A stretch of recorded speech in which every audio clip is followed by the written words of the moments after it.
Let's bring in the GOP congresswoman who really stood out when this probe was really kicking in, Elise Stefanik, member of the House Select Intelligence Committee, over here also representing New York. Congresswoman, thanks so much for joining us. We want to talk about your district and what's going on in New York and how Governor Cuomo might be getting a pass. But sadly, I have to talk about impeachment. Do you think they're doing this just to get the grand jury testimony and that's their best reason? Or do you actually think that they want to give the president another 10 points in his approval rating and do this again?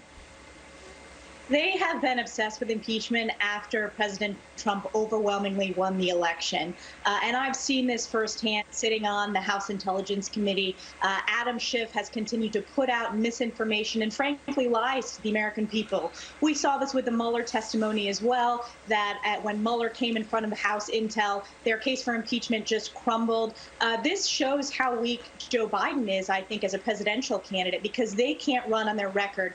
And what's so concerning to me is we are in the middle of coming out of a once-in-100-years pandemic. We have so many important issues in terms of rebuilding the economy, and this is what House Democrats want to focus on. It's inexcusable, it's embarrassing, and I think it's a real opportunity for Republicans to take back the majority, which is why I think you saw that important pickup in California in that special election. So it's disappointing. Certainly, there's been no outreach to Republicans on the House Intelligence Committee on what their plans are. But this is more of the same. It's political. It's impeachment at all costs. And the people who suffer because of this are the American people. Do you think the American people, the American voter, will get tired of this and just see that they're trying to find anything on this president because they don't like his politics? How's that going to affect the election? And what about in blue states where you have these governors that are saying the whole state is closed? People in rural counties that have maybe no cases of COVID are furious because they want to open up their businesses. Is that going to backfire on some of those blue states?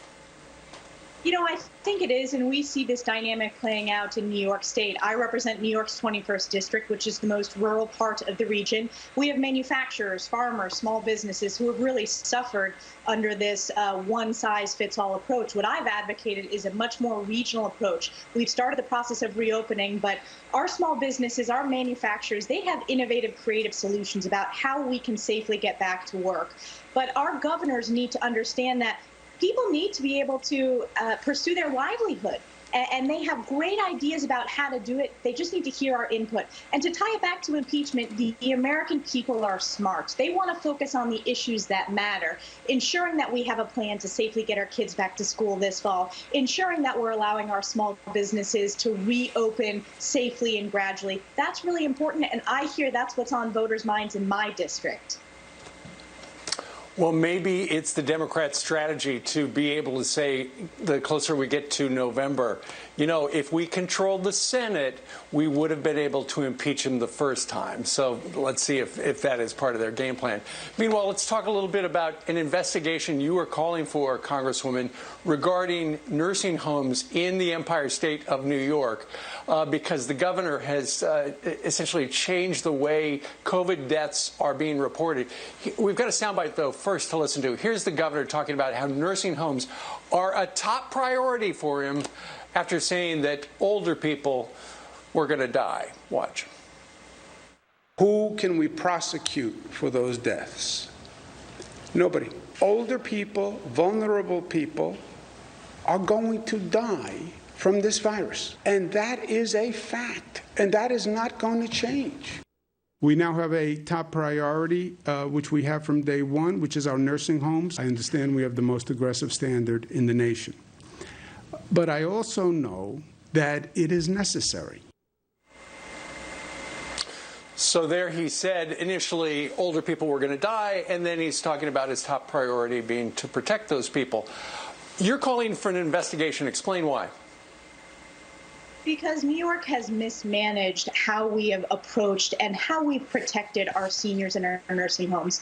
We knew going into this that our most vulnerable are our seniors, and particularly in those assisted living facilities, whether they're senior living facilities or nursing homes. New York, when compared to other states, took a number of negative actions that cost over 5,000 lives. The governor took executive action forcing positive COVID cases back into nursing homes. There was zero transparency in terms of informing the seniors, the workers, or the family members whether there were positive cases. They also didn't fully tell the public how many seniors' deaths there were coming from nursing homes. So that reporting data, they didn't count the hospital deaths when there was a positive case that was transmitted because of the senior nursing home.